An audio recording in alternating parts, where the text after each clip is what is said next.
Good morning, everybody. Let's go ahead and bring this meeting to order. This is the Police and Fire Retirement Board Health Trust meeting for May 20th, 26th. We'll go ahead and start off with this call. Trustee Flicker. Present. Trustee Kanafati. Present. Trustee Kwan. Here. Trustee Lee. Present. Trustee Santos. Yes. Trustee Votto. Here. Trustee Woosley. Here. Myself, Trustee Gardner is present, and Trustee Menon is in traffic and he'll be here shortly. There are no orders of the day, and there are no sunshines that you need to waive. So at this time, we'll go to public comments. All right, no public comments. We'll go to the consent calendar. Is there anything on the consent calendar that people want to hold or discuss? Motion to approve. If not, motion by Santos. Second. Second by David. Any comments? All in favor? Aye. Any opposed?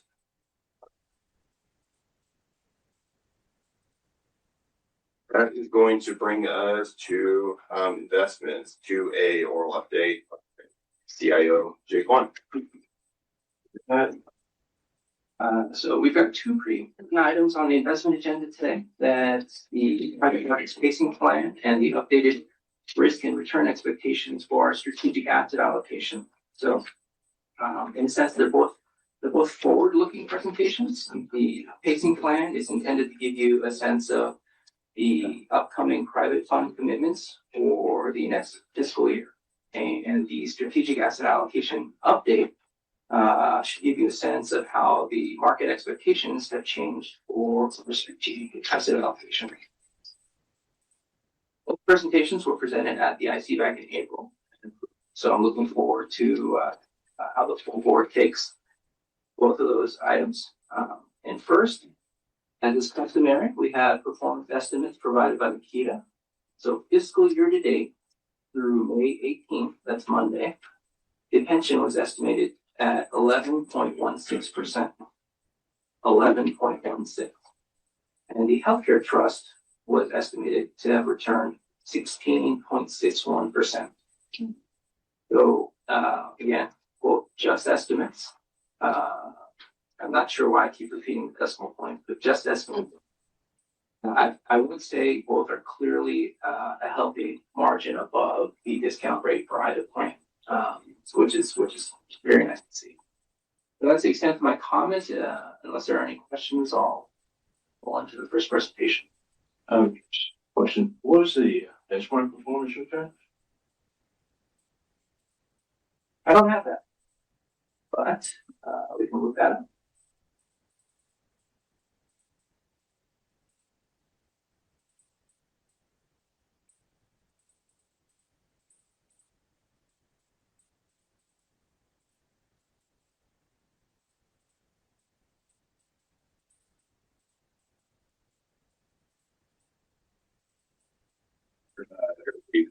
Menon and our meeting.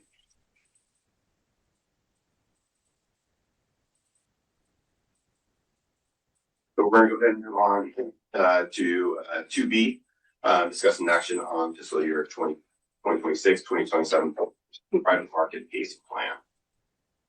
Thank you, and good morning, everyone. Today we'll be presenting the private markets pacing plan for the upcoming fiscal year. This was presented and approved by the investment committee last month. There was a long discussion and a lot of great questions that were asked at that point. And as a reminder, the pacing plan purpose is to find a way how we can get to our strategic asset allocation targets and stay at those targets for private asset classes. The reason being that unlike liquid asset classes like stocks and bonds, we can't buy those on any particular day. These private investments require the investment managers to go out, source investments, make those investments, and call our capital. And eventually, when they finish their investment, they realize those investments by selling them and then distributing capital back to us. So they have control and discretion over the timing of those cash flows, and we don't. But we use this pacing plan to give us a model of how many commitments we should be making in a particular year to get to those strategic asset allocation targets over the long term. So in this presentation, we're going to be showing our projections 10 years out, but the best practice in the industry is to revisit this, recalibrate the model on an annual basis because models are models and actual results are going to be different than the model itself. We're going to be showing results that were modeled by our partners, Neuberger Berman for the buyout asset class and Nikita Investment Group for the 4 other private asset classes. And looking for your approval today as IPS does require your input and approval for the pacing plan that we operate under. So starting off with this slide, which shows the actual private markets, excluding the proxy percentage of plan assets in the dotted bar, compared to the private market strategic asset allocation targets in the solid bar. What you'll see is that there's been a number of asset allocation target changes for private markets, and the overall actual exposure has been below that. But in the recent time period, we're getting closer and closer to the 27.5% target. One of the common themes or topics that have been in the industry is the slowdown in distributions of capital being returned back to investors. So we wanted to show you on this page how much capital is being called by our managers on an annual basis to make new investments, as well as how much is coming back. So what you'll find on the left-hand side of the page is an upward sloping graph of capital calls that are made on an annual basis. And because the plan has increased the strategic asset allocation target, that's necessitated bigger commitments and as a result, bigger capital calls in dollar terms. And on the right-hand side of the page, you can see the distributions or capital that's being returned back to us. 2021 was an anomaly year because there was a lot of activity in the market. And additionally, we also had a large secondary sale where we sold several legacy private equity funds in a secondary sale. So that was a very high year of capital being returned back to us. The more recent years have been going as expected, perhaps a slowdown in certain asset classes like buyout, where it's been slower for those private equity managers to sell their investments in this higher interest rate environment. However, on the positive side, private real assets, which is the red there, has been outperforming expectations. So those real assets managers have been able to sell those investments sooner and return the capital back to us. This page gets into how we actually operate in the current fiscal year. And from a high level, for the 5 different asset classes, we committed about 6% more than the pacing plan. The investment policy statement limit that we have is that we can invest up to 1.5 times the pacing plan that's approved by the board for any particular asset class, plus under commitments from the previous year. So there's some flexibility that you afford to us, depending on the timing of when certain asset classes have the attractive opportunities from the strategy level, as well as when managers are raising capital and when the timing of their closings happen. So on this page, you can see buyout exactly at the previous year's pacing plan. Venture capital and private debt were above pacing plan, about 40% above the pacing plan, as we found good opportunities to deploy that capital. And this page shows there was one asset class that we've continually undercommitted in recent years, which is growth real estate. 55% of the pacing plan committed in the fiscal year ending June 30th. This is going to be the 4th year in a row that we've undercommitted the pacing plan. So we've been prudently watching this asset class as it's been the one that's been most affected by interest rates, and finally getting to the point where the asset class is in a good place. However, the fundraising environment has been challenging for private fund managers and real estate managers in particular. So in the past, we would take advantage of early close discounts. So being a first close investor might afford us some type of discount from fund manager. But in the current market environment, these funds that typically took 6 to 12 months to fundraise are taking, in some cases, upwards of 2 years. So we've shifted away from being an early close investor to being a later close investor, so we can mitigate some of the risks that could occur during that fundraise period. We also get the benefit of coming in at cost on those early investments that we can underwrite by the time that we make it. One of the common questions that we get asked is how we're doing on our investments relative to other peers or relative to the overall opportunity set. So on this page, we're showing something similar to what you see on the early performance reports by Nikita, which is for each of these 4 private asset classes, ventures included because it's the newest one, doesn't have meaningful performance yet. But relative to the investment metrics, public pensions greater than $1 billion universes, how are each of these asset classes doing? And what you'll see is that buyout screens below median. However, if we include just the investments that are made after 2017, it's a much better 17.3% return. This plan relative to the federated plan that we also oversee has more legacy investments that haven't performed as well. Federated has more newer, those post 2017 investments. That one shows in the top decile. So very good, more recent performance. Growth real estate and private real assets are also showing top decile relative to these greater than $1 billion pensions. Private debt doesn't have a universe by investment metrics, but you can see the absolute return has been quite good over the 5-year period at 12.2%. Secondly, looking at an even broader universe, which is all of the private funds that we could invest in, we use the Burgess Pure Universe data that we show in our private markets reports, how well we've done relative to the median fund for all the funds we made since 2017. And what you'll find is that for private debt and private real assets, these are top quartile. For buyout and growth real estate, above the median. And when we try to quantify how much the actual results above median are over the last 5 years, that's been $214 million of alpha above the median private fund in each of those asset classes over 5 years. So a good result as we've found good strategies to be investing in, finding good investment managers, and structuring those investment managers' contracts appropriately. Another thing that we focus on is fees. So we wanted to show for the last calendar year, 2025, that we were able to generate fee savings of $16.8 million. Most of those are coming from the use of co-investments within the buyout asset class. I also mentioned that we've shifted towards looking at later closes in our private funds where we might give up some early close discounts. However, we're still able to generate good fee savings in our fund commitments as well. So we try to balance that to maximize the risk-adjusted net returns, but also try to save and minimize fees wherever possible. And I'll pass it to David to go through the pacing plan modeling for the upcoming fiscal year. Thanks. The goal of the next couple of slides is just to give people a quick sense of, a little bit behind the sausage making, the coming up with the pacing plan. Basically, the pacing plan, coming up with this pacing plan modeling relies on kind of 4 factors. Right? One is asset size, how much, what the assets of the base assets we have.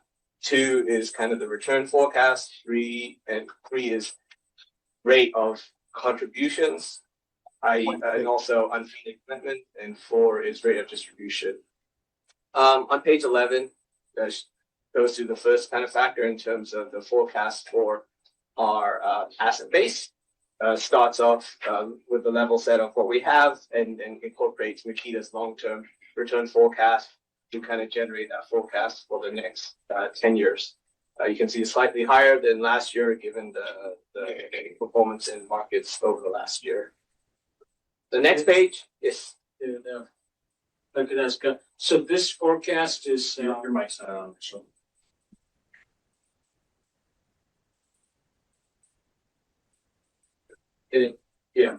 so this forecast is based on the expected return 6 5/8 minus the outflows, right? So it's actually based on the 10-year Makita expected returns for the plan. So that has changed from the prior year, but it does include that. Starts with our current asset base and layers in the actuarial inflows and outflows from the plan using Chiron data. Right. Outflows. Okay. on page 12. Goes to essentially the third component of what I mentioned in terms of both essentially size of commitments, meaning, or in other words, unfunded commitments, what we have committed to but not yet funded. And on page 13 is essentially the change from last year in terms of the forecasted pace. And the thing that kicked out most is kind of the decline in buyouts, and that's driven by kind of activity in the last couple of years in terms of reduced distributions as well as slowdown in commitments.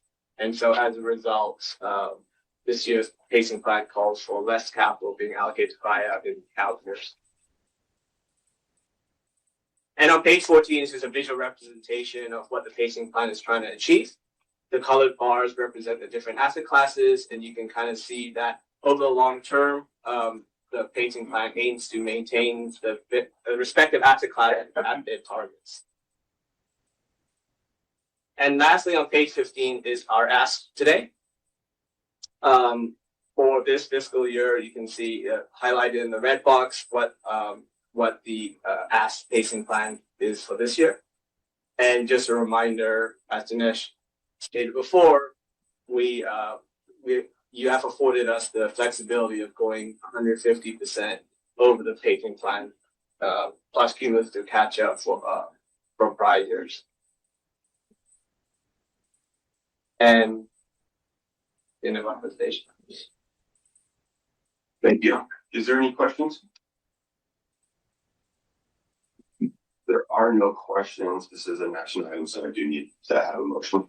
Yeah, a motion by Santos, second by Eshwar. Any further questions, discussions? If not, all in favor? Aye. Any opposed? Thank you, gentlemen. Go ahead. That brings us to 2C, discussion and action strategic allocation. Yeah. Morning.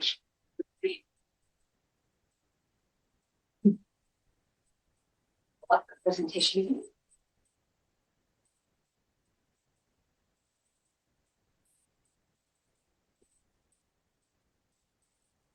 Figure out where it went.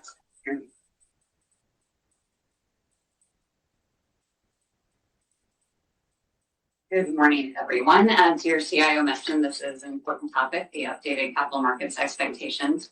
The investment policy statement, as you know, when it was most recently modified, includes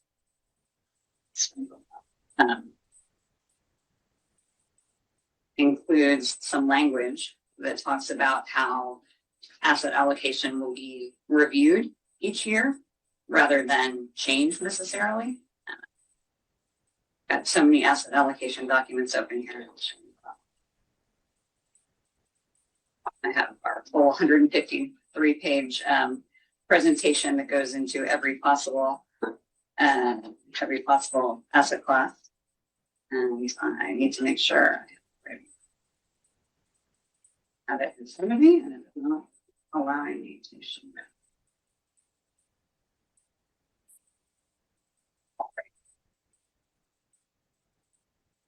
Okay, so the expectations that we put in place change each year. Makita has a research team that puts together and has for several decades capital market expectations that we know are not going to be correct to the decimal point. The idea is more to look at relative differences and pull in market data as of the end of each year, as of December 31st, to then try to forecast what different asset classes will return, what their volatility will be over the next 10 and 20 years. Because your pension plan is so long-term in nature, we generally look at the 20-year. And our group doesn't make any sort of qualitative, what does Makita think an asset class is going to return? It's all based on modeling that pulls in information from the World Bank, the IMF, and different sources. And I think that's, something that is nice for me, at least, as Makita doesn't trade securities or offer products to you to manage assets. It's a purely academic process. We have no incentive to sort of inflate one capital market expectation because we're trying to market a product to you that has a higher fee or anything like that. So we have an introduction here, the changes that took place over the last calendar year. In terms of our expected returns are two major things. One is valuations. So as you know, a lot of asset classes went up, especially equities during 2025, and especially more recently, emerging markets equities and international equities during the last calendar year. Another big difference is interest rates. Interest rates didn't change that much, but they came down a little bit since the year that we had done before. So with modestly lower interest rates, higher equity valuations, that sort of borrowed returns. And so we do see a lower expected return over the future. And for most diversified pension plans, diversified institutional investors, we saw about a 50 basis point or 0.5% lower forward-looking expected return based on a diversified portfolio. And that is what we see with your portfolio changes as well. So that the expected return for 20 years declined 50 basis points from 8.6% per year to 8.1% per year. Standard deviation is calculated by Verus, and that increased a little bit by 30 basis points. So it's still well above your assumed rate of return. And because we know these numbers are not exactly right, we don't recommend generally that our clients change their asset allocation based on the expectations of this study. So Laura, this is like at the start of the year. It looks like the market has changed a bit. Inflation expectations are higher. Mhm. About 2.7 versus 2.3 that you have. That's right. We try, the market does change every year between when we do this and when we present it to clients. We've only twice in our history made a mid-year revision. Once was during the global financial crisis, and then once was following the pandemic, which of course we put in place.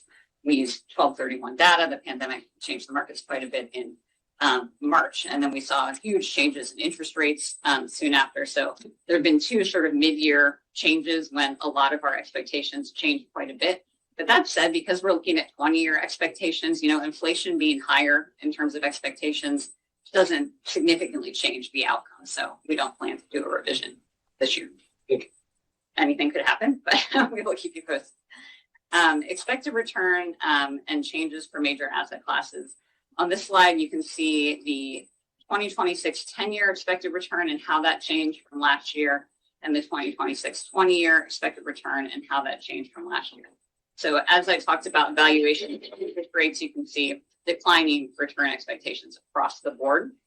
The only couple of asset classes where you see a modest increase in our expectation for return for real estate and infrastructure, and those are asset classes that rely on leverage, and so lower interest rates are a good thing for those two asset classes.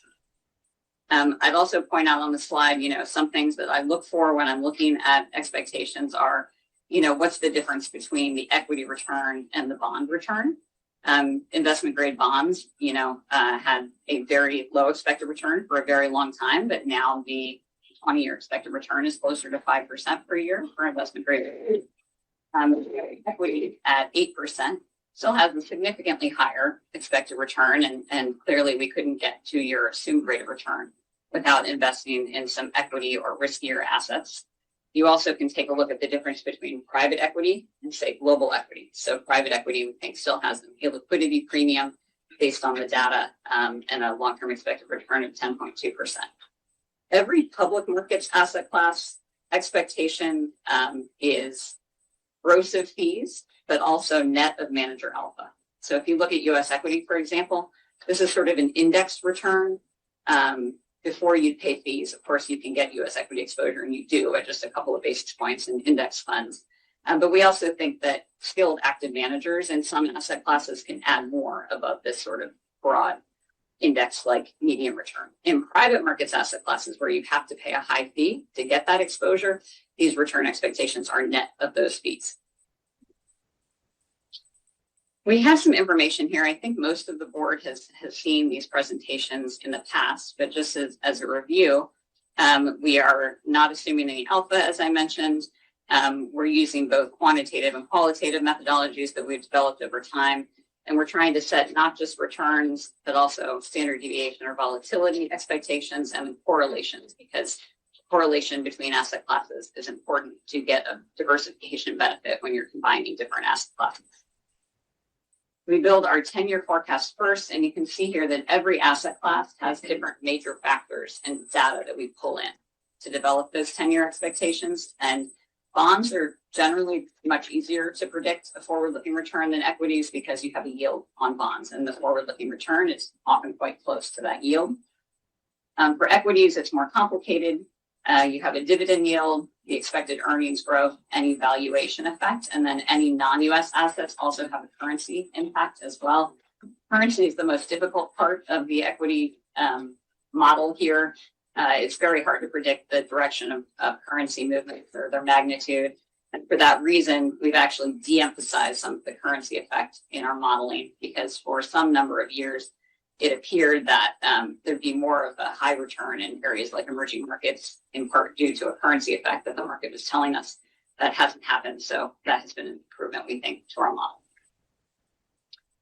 We moved from the 10 to the 20-year forecast using a slightly different risk premia approach. And then we have an internal investment committee, which I sit on, which is a group of about 10 senior Makita folks that take a look at the expectations that our research teams come up with and play devil's advocate and ask questions and make sure we're using, pulling in data from sources, and then also think about, okay, do these changes make sense in the context of what we're hearing from clients and seeing in the market?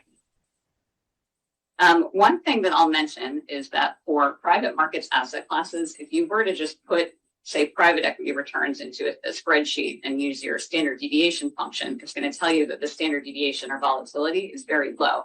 That's really just because those private assets are only valued every so often and don't change their prices as much as public markets. So we do use a sort of normalizing model that tries to more closely forecast what the actual volatility of those private markets asset classes is.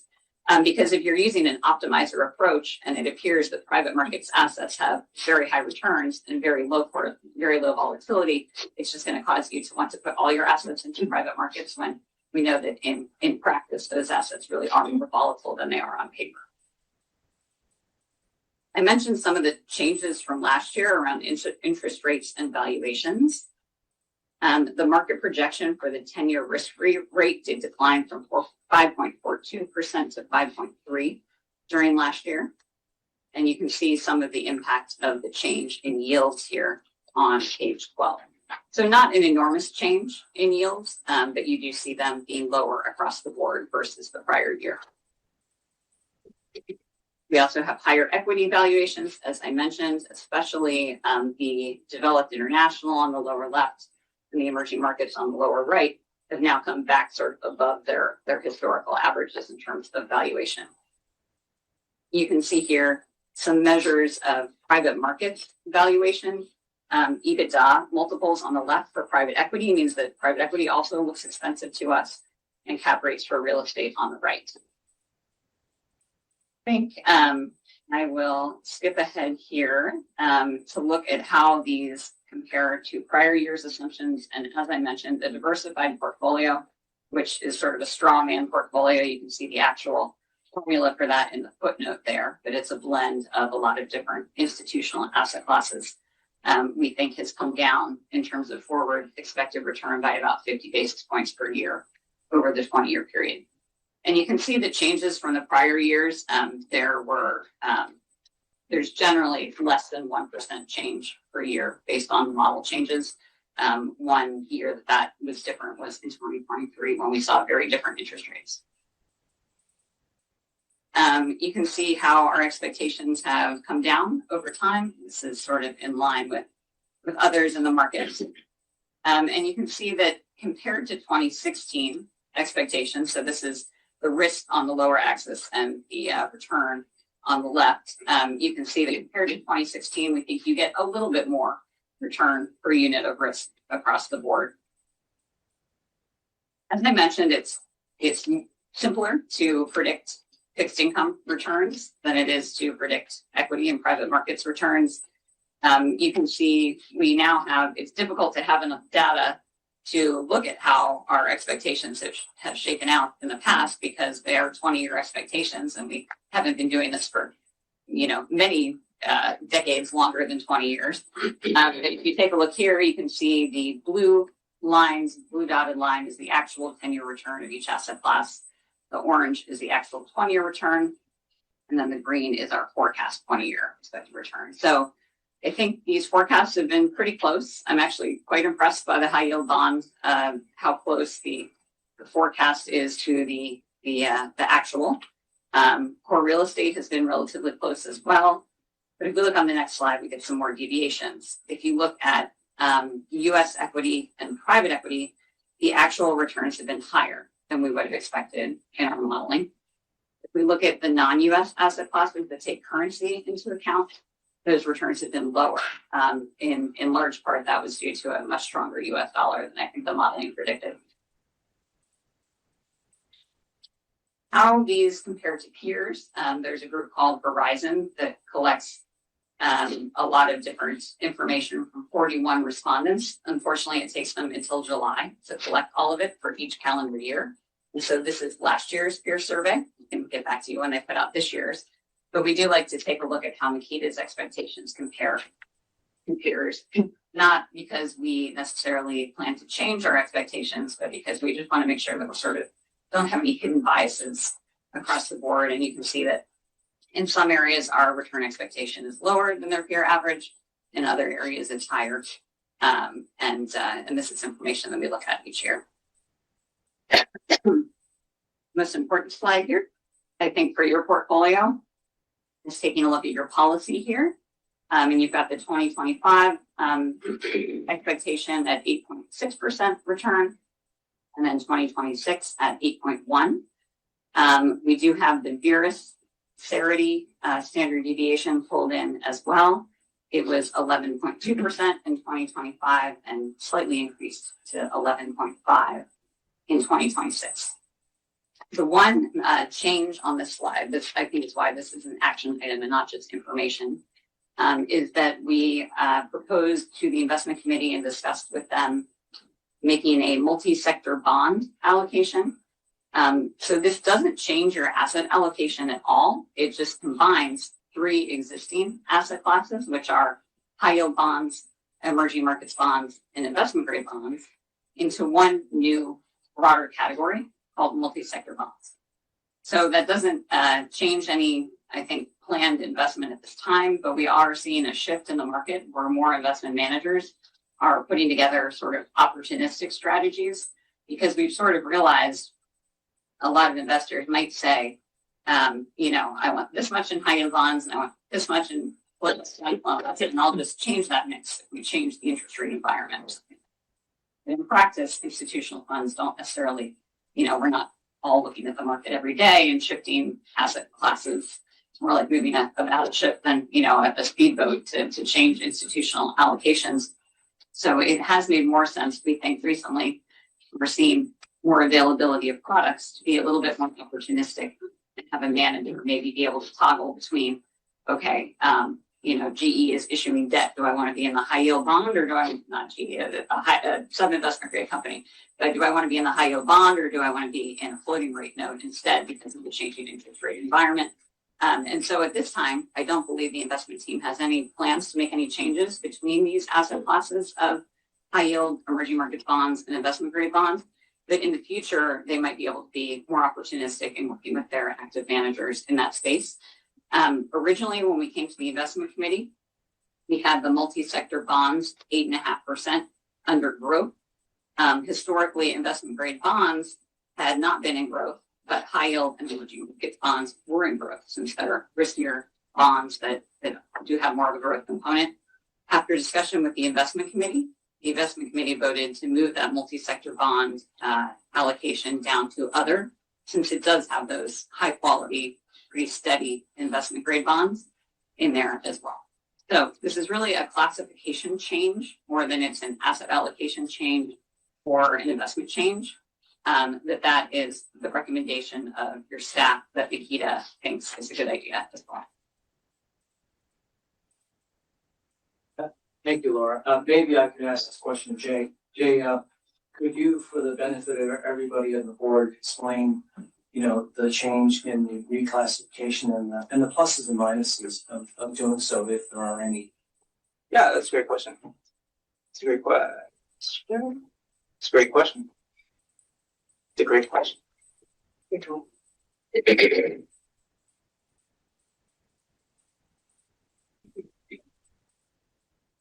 I think Laura actually laid it out perfectly. So I'm going to reiterate a lot of what she said. First of all, let's be clear. There are no changes planned to the existing manager lineup. I know that sometimes our managers listen in to our board meetings, and so I'll get a frantic call or so after. Just to be clear, there's no changes planned in the immediate aftermath of this meeting to our manager lineup or the benchmark. So what we're going to populate this new allocation as a composite of our existing sectors that are being rolled up. And it's just going to be a weighted composite, again, of our existing lineup. no changes planned to the manager lineup. That said, in subsequent years, so down the road, there could be additional strategies considered. As Laura noted, there are more strategies coming out now that offer exposure to all of the different sectors within credit. And these strategies keep plans like ours the ability to tactically rotate between those different sectors. So credit is a broad category, right? And it's constantly evolving. And for this plan, it's potentially increasing in importance as we think about down the road. Maybe we're going to change the risk level of the plan.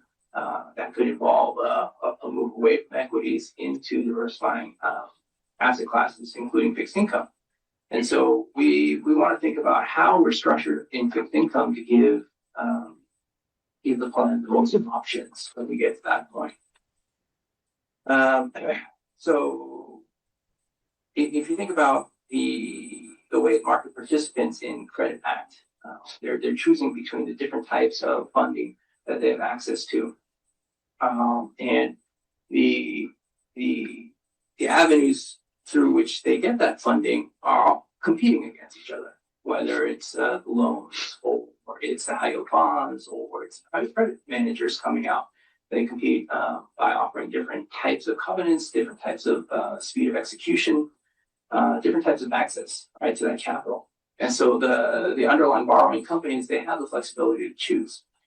And that leads to different risk and reward opportunities in each of those asset classes. So that kind of the mix of opportunity sets is always evolving. But our asset allocation as currently structured doesn't offer that same flexibility.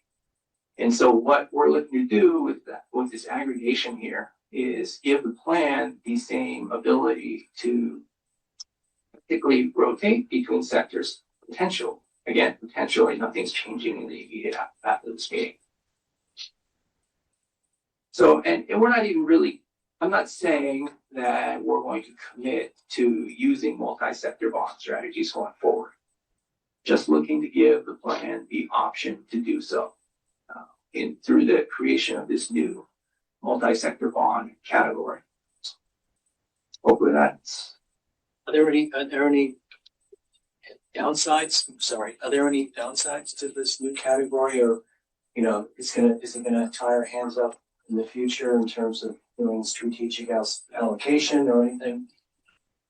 I can't really think of any downsides. What we're doing again is just giving more flexibility, and so I'm always pro discretion to staff, pro flexibility. But if you feel like generally philosophically that there are some control issues around that, we can talk about how you want this new allocation monitored in terms of oversight.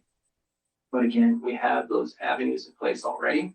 So every year, each allocation, each part of the plan gets reviewed in front of the IC. This is actually coming up in August. So in August, we'll talk about the different strategies in this new allocation, and we'll talk about how we potentially see it being used going forward. And so you get that in-depth review at the IC, and hopefully that assuages any concerns about governance and oversight in terms of the new flexibility that's being given. But again, there are potentially no changes at all. And so this could be status quo. But if there were changes to be done, then it would be, again, vetted before the IC, and the IC would have an opportunity to review those changes as well. I Thank mentioned you. potentially one of the risks is, having a rogue staff that decides to put all of multi-sector bonds in, say, high yield, which would be the most risky of those bonds. But I think that's less of a risk in bonds. It wouldn't significantly change your risk levels of plan overall versus if you had a broad public and private equity allocation and someone decided to commit all of your equity to private. Also, I'd point out it's very unique to have a 10.5% allocation to cash equivalents. So I think I wouldn't be highly concerned about the risk level of the plan changing, even if multi-sector bonds became somewhat riskier than it is now. because you do have that high weight in such safe assets. Thank you. Does this change in parking at all? No. Again, the benchmark will just, again, be a composite, weighted composite of the current benchmarks. So Laura, if I look at page 16, those of expected returns versus page 24, Nikita numbers, I guess. We're seeing a difference. What's the difference? For example, on page 16, U.S. expected returns look very similar to non-U.S. Yeah. Page 24, it's different. So 24 is last year's data. It's last year. Yeah, just because the peer surveyor hasn't put out their study yet for this year's. So what changed in terms of when the U.S. now looks as attractive, both 10 and 20 year? Is it just that the foreign markets did actually quite well last year? Yes, Yeah. exactly. It's all of the data that we pull in that is updated year to year, and the non-US markets did come closer to US in terms of valuation. And then page 24, you have real estate, but you don't separate core versus private real estate. Whereas the asset allocation separates them out. And that's a problem with the peer data really, and making an apples to apples comparison, because not every firm, we model 100 and some asset classes, including we added art and collectibles this year, just because some of our foundation clients get donations of art and collectibles and wanted some kind of return for the asset allocation. So the peer survey doesn't go that far into detail. So that's also an issue with, I think like the U.S. equity large cap here, you don't see small cap because not every peer of ours provides a small cap expectation. So take it with a grain of salt. Sorry, I probably forgot to ask this that I see that. Look at page 22, and when you see a big deviation, maybe this is for your modeling group, but let me just ask you and follow up first. Between your forecast and the actual returns, when it persists, at what point your models sort of say, okay, we need to level up? Or It's a good question, and something that I can send everyone the 153-page document, but that's one of the frequently asked questions that we have there. And we do try to update our models somewhat every year in response to, changing market environment, and also, what we think, how we can better improve our forecasting abilities. And one of the bigger changes was de-emphasizing the impact of currency on the models, because that has been a big driver historically of the deviation between our forecast and the actual outcome was how currency moved. And so now our asset allocation modeling doesn't allow currency to have the as it used to. So if you look at the EPA and emerging markets, those are the ones that are off the most. As currency used to be allowed to have a bigger impact on the forecast than it does now. who's looking at US equities? At U.S. equity, I think, U.S. equity markets have performed better than fundamentals would indicate. And we try to pull in some measures of market sentiment and that sort of thing. But as you know, stock markets don't always perform as you might expect. We might bomb another country and stock markets are resilient, whereas historical data might tell us that something like that would negatively impact the market environment. So it's difficult to control for market sentiment. But we have been glad that at least the directionality is that our clients have had higher returns than we would have expected instead of the other way around. That's true. One other thing, right? So just to make sure, I know we discussed this very much on IC. The change on the going to multi-sector bonds is essentially from a board perspective. We aren't in the SAA that we vote on every year. I mean, I know we don't go deep every year.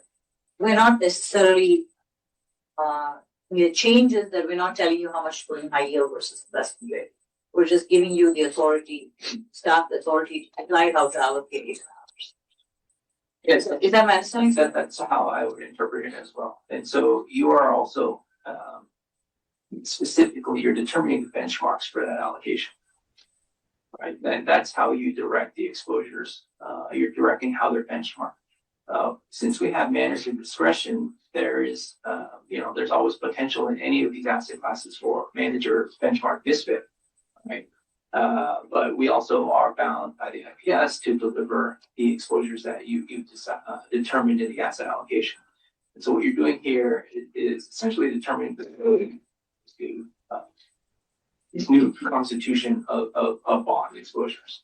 And what I'm telling you is that it's just a weighted composite of the existing sectors that are being rolled up to form this new allocation.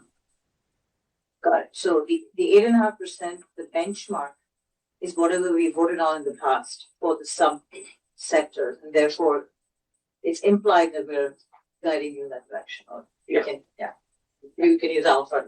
Understood. I didn't appreciate that. That's your benchmark. Thank you.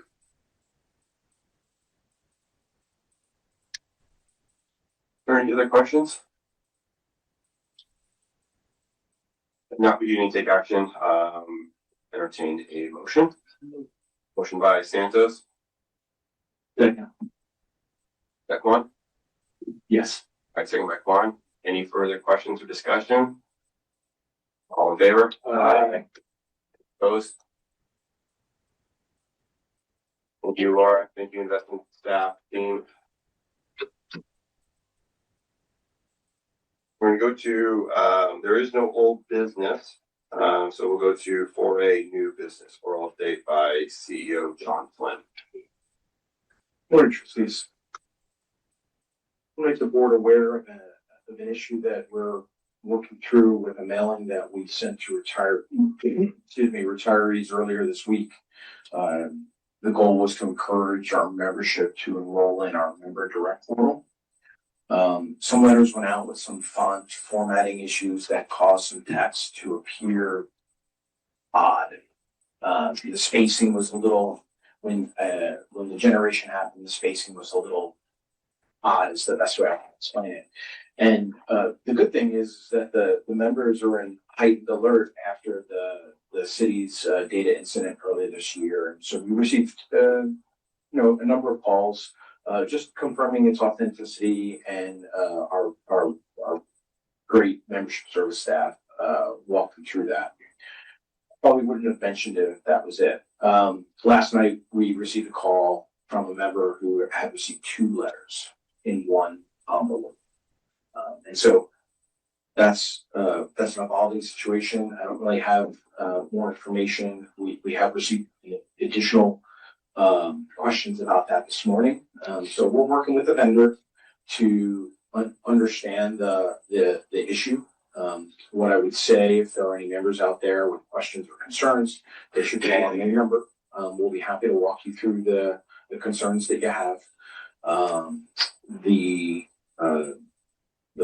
population that we sent to was about just over 600 retired members.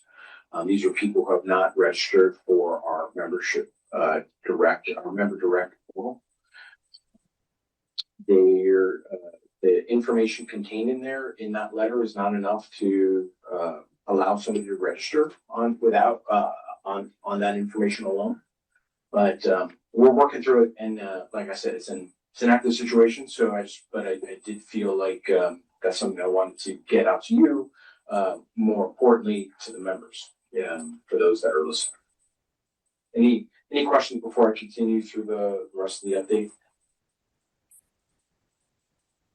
Okay. Anybody has any questions or concerns afterwards, please feel free to reach out. I attended a PRISM conference, the annual PRISM conference earlier this week. PRISM is an organization that brings together IT leaders from public retirement systems to share experiences, specifically with emerging technology. AI adoption across our industry is accelerating. It was probably the most highly discussed topic at the conference. It seems that the mature examples coming from organizations that are actually doing work in this area are typically in their dedicated software development parts of their organization, for which we don't have one. But that seemed to be where we're seeing the most mature examples that are being used across our public pension space. Probably the more important takeaway from an ORS perspective is that even if you don't have that type of dedicated program, governance and policies associated with the operation implications of AI are becoming more significant. Shadow AI use within the organization. I think we take a little bit more of a AI forward view, but I think it's good work. It's worth noting that should maybe an area that we want to focus. The city has AI governance and policies associated, but we might want to take a look at that and see if there's anything specific that we want to adopt internally here from a governance or policy or policy perspective. We have 2 open recruitments underway. Application deadline for our vacant information systems analyst is closed on May 11th, and we're currently screening a few hundred resumes that we received, which is fantastic. We expect to begin interviews in June. Our benefit analyst application deadline was this week, and we anticipate interviews beginning in June as well. I want to take a moment to recognize a few team members who have stepped up in meaningful ways at ORS. Tara in our benefits unit is working in a higher class assignment for our benefits program manager. Also in benefits is higher classing into a senior analyst assignment. This is because our benefits program manager position has not yet been filled. We had some problems recruiting it in that it was a temporary or overstrength position. We hope with the budget that's going to be delivered later in June that this will be converted to a permanent position, and then we'll do another full recruitment. But in the meantime, we have a couple of our internal staff that have stepped up into these positions, and that's great. Finally, I'll also mention that we have Dinesh higher classing as our interim deputy CIO.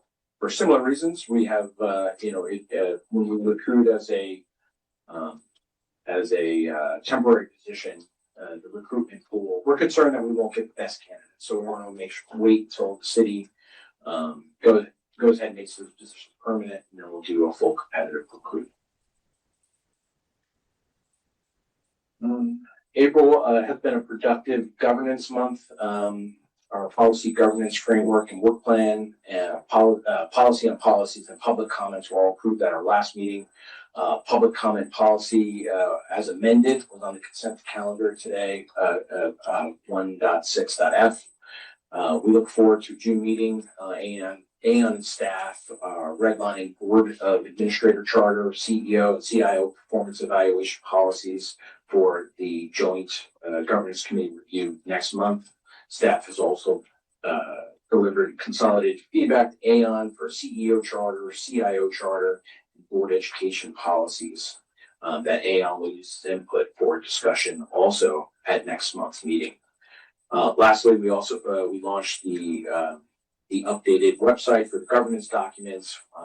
The site is ADA compliant, and staff has worked to make all of the governance document also ADA compliant. We are still in the process of finalizing the contract amendment for our communication consultant for our newsletters.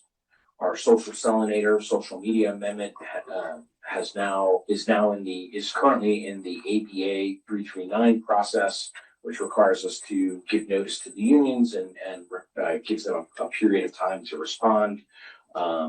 As reported in April, we met with IFPTE, and they have indicated they are not objecting.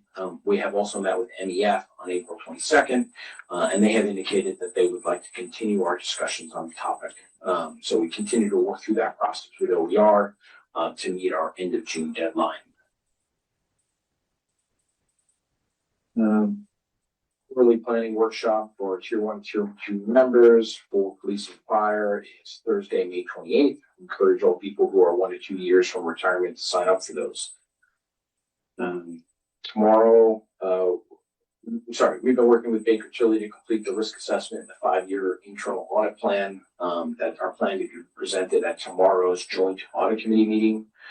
3 prior internal audit recommendations have been proposed for closure and will be validated by Baker Tilly.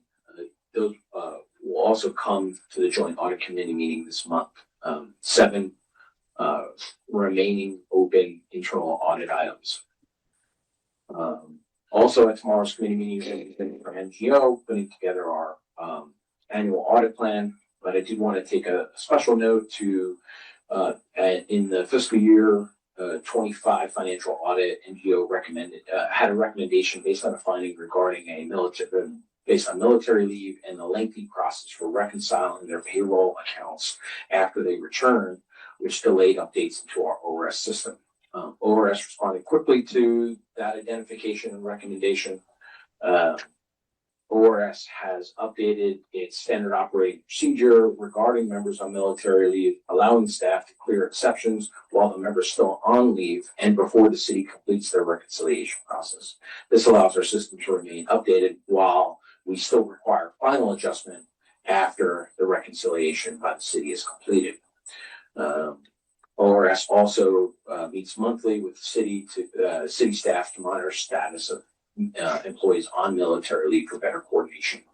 Of the 10 identified cases, they have all been cleared through the system, through our ORS system, while 3 remain in the HR reconciliation process, which we will update after the fact. We'll work with NGO to close out those findings as part of this year's audit process. Also on today's consent agenda 1.6.d, city auditor status report 12/30 as of 12/31. ORS had no outstanding city audit recommendations. We completed that work early last summer, but just didn't make the deadline for the June 30th status report. So, pretty happy and with the work that staff did to close all that out. Strategic planning, with your approval in March, I've developed an action plan with strategic initiatives to deliver the board's goals and objectives. Currently reviewing that internally with senior staff and plan to present it at the June board meeting. I've spent the last couple of meetings talking to you about ADA compliance, WCAG 2.1, blah, blah, blah. The original due date for that was April 24, 2026 for compliance. That has been extended by 1 year to April 26, 2027. That said, we're treating the additional time as an opportunity to address a few new issues or gaps that we've identified, but no reason to slow down the progress that, really staff across the organization has made and the processes that we're putting in place. More specifically, in the admin team, the additional burden of checking all the materials that come across in your agenda packets each month. So we've got a little bit more time. ORS staff climate surveys results are in for fiscal year 26. Just got those late last week. Generally, the scores year over year are stable. When we compare all staff this year to all staff last year, about a 3.9 out of 5.0. I think more useful takeaways or themes in the comments. The comments shifted from mostly structural concerns last year to, maybe 2 broader management themes this year, consistency and fairness, as well as some accountability and management, like a micromanagement on the day-to-day activities. So with the board's recent adoption of mission, vision, and core values, we plan to make it a focus at our next staff meetings, connecting the mission to the work and trying to bring those core values to life at ORS. Later today, we're going to be talking about the survey that I had sent out concerning educational topics with some suggestions for next year's, what I would call intra-board educational opportunities. I believe I sent out an update to the boards that Lucero versus the County of Los Angeles presented their case. The case is oral arguments on May 6th in San Francisco. We'll continue to monitor the court's decision and update the boards as needed. Generally, the Supreme Court is required to give a decision within 90 days. So, we're looking at an early August possibility at the latest onset. I think all of the trustees know, but for the members out there, our parking lot is under construction. And so we have to walk around the long way around the building. We expect that to be finished by the end of this week. The building management is putting in some electrical chargers for electric cars, which will be great for staff and our members. Lastly, I'll just say we expect the newsletters will be distributed in July, and we're expecting ORS. We're not expecting ORS will be closed on Monday, May 26th, in observance of Memorial Day. With that, I'll take any of your questions. Any questions? I do have one comment. Happy to hear that the open items are now finally closed. That's the best news I get to deliver. And I'm the one that gets to say here, gets to come up here and say that they're closed, but really that work is being done by staff behind the scenes.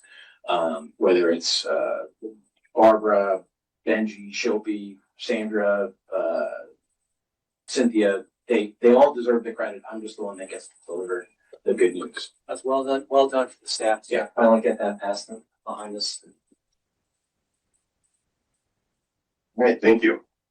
We'll go ahead and move to 4B, oral update by City Council liaison. We will not be having an update today. Councilmember Casey is joining the San Jose PD Memorial, Officers Memorial today. So he will be attending that, and so we'll not have an update. So that brings us to 4C, discussion action on various resolutions.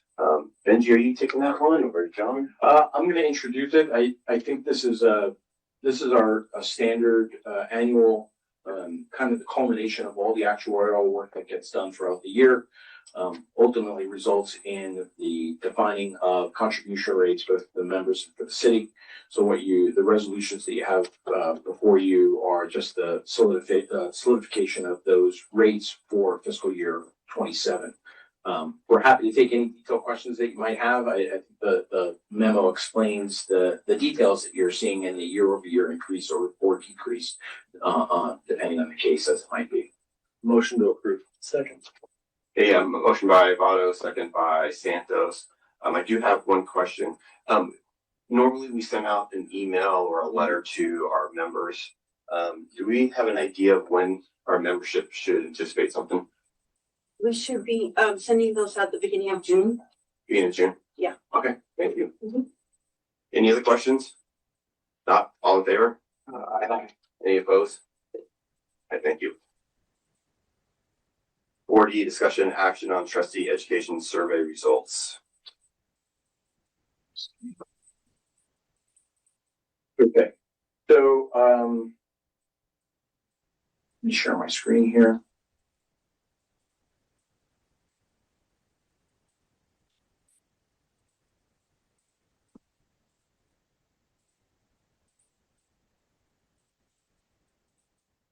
So a few weeks ago, I sent out to each of the boards a request for feedback on a bunch of educational topics. Those topics were developed by staff, by conversations with Aon, Reed Smith, both on the operations side as well as on the investment side. So we had 15 trustees respond. It was 17 different topics that we're asking you to rate on. I also asked input from myself, Barbara, and from Jay. So you can see just the distribution across here. The ones highlighted in what you're seeing on the screen here is a bar chart that shows all the different topics and the average rating across all of the participants. The ones in the darker bars versus the lighter bars are the ones that we're suggesting as part of our next year's focus for educational topics. We also asked for some pre-form feedback. We received a few comments from some people, and they helped us kind of group what you can see from this chart is there's a few distributions a little bit lower down that are being included. So we're bringing those in together because we felt that they would be good complementary topics with some of the others. So the four sessions that that I'm recommending to the board today is actuarial literacy that received a fairly high rating, specifically focusing on assumptions and their impact, and then funding and amortization policy. So we received some questions from the city regarding pension obligation bond policies. I know that had been a discussion in the past. I don't think that the city is looking to make a move in that area based on the current interest rate environment, but they're looking to solidify a policy, right? So that if the opportunity were to come, that would be something that they would understand how the board's position. So talking with Jay and Bill Hallmark, we think that would be a great topic for board leading into actuary season in the fall. Session 2, trustees' roles and responsibility. I've heard a bunch of questions around trustee governance and board versus staff roles, operational authority and governance boundaries. I think this is a great topic to talk about as we're starting to go through the charters and the governance committees that will eventually lead them coming back through here. We'll be presenting in June a discussion around the CEO, CIO charters, and then how to quantify and view the delegated authority that the board grants myself and Jay. Third is fiduciary duties and conflicts of interest. Prudent person standard. We've been getting more and more detailed questions around conflicts, quiet periods and specific areas around obligations post trustee tenure, and then also some discussions around recusal. So we thought that would be a good group topic under the fiduciary duties and conflicts topic. And then lastly, organizational risk management, board oversight, talking about the board's role in risk management, data concerns, vendor risks, and then a couple specific comments on incident responses, business continuity or disaster recovery response, and board involvement, what our operating procedure would be if there were something like that. So this is a discussion in action, just because that gives me the authority then to go work with either internal staff or external partners to go ahead and develop and put a schedule together and bring that to the board for the next fiscal year. Any questions for John? Comments? Not change. Second. I got a motion by Santos, second by Eshwar. Any further questions, discussion? What's our action on this? It's just to approve the plan so that I can then go and work with, as an example, Bill or Maytag or Aon to bring back to develop the training and bring it back. Okay, thank you. Is it an expense involved? There will be an expense involved. So as an example, Bill Hallmark, we have hourly rates for this type of work when we ask him to develop some sort of training. Or Aon, if it was something outside of our normal process. So yeah. So it's within our budget. Yes, within budget. Any other questions? No, we got a motion, so all in favor? Aye. Any opposed? Thank you, John.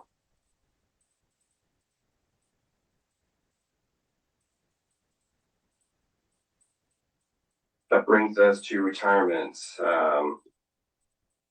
51A, Christian Trong, fire captain, fire department, effective June 7th, 2026, with 25.01 years of service. We also have, for deferred vested, Andres Aldana, fire engineer, fire department, effective May 31st, 2026, with 30.5 years of service with the city. So we'll take a motion for 5-1. Motion by Santos. I'll second it. All in favor? Aye. Any opposed? And for 5-2, deferred vested. Motion by Santos. I'll go ahead and second it. All in favor? Aye. Any opposed? All right. Anybody have any comments? I'll go ahead and make a comment. I want to thank Christian Strong. I was hard for 25 years. Went up the ranks. Well loved within the department. Hope you enjoy your retirement and stay healthy. Thank you. For comments, we'll go ahead and go to death and survivorship notifications.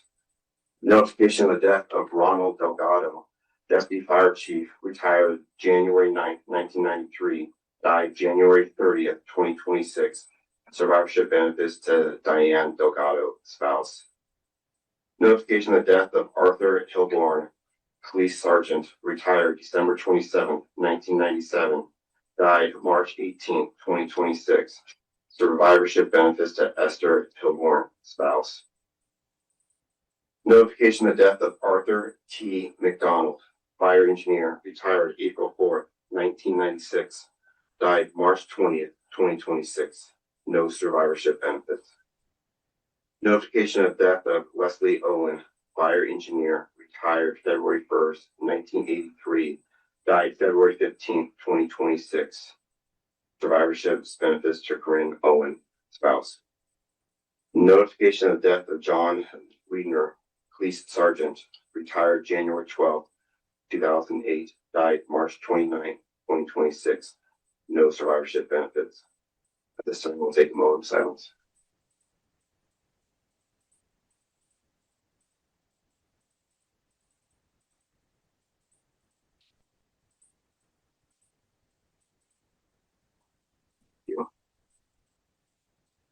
Want to share any comments? Yes, I worked with all three of them. I thank them for their service and the best of their families. Thank you.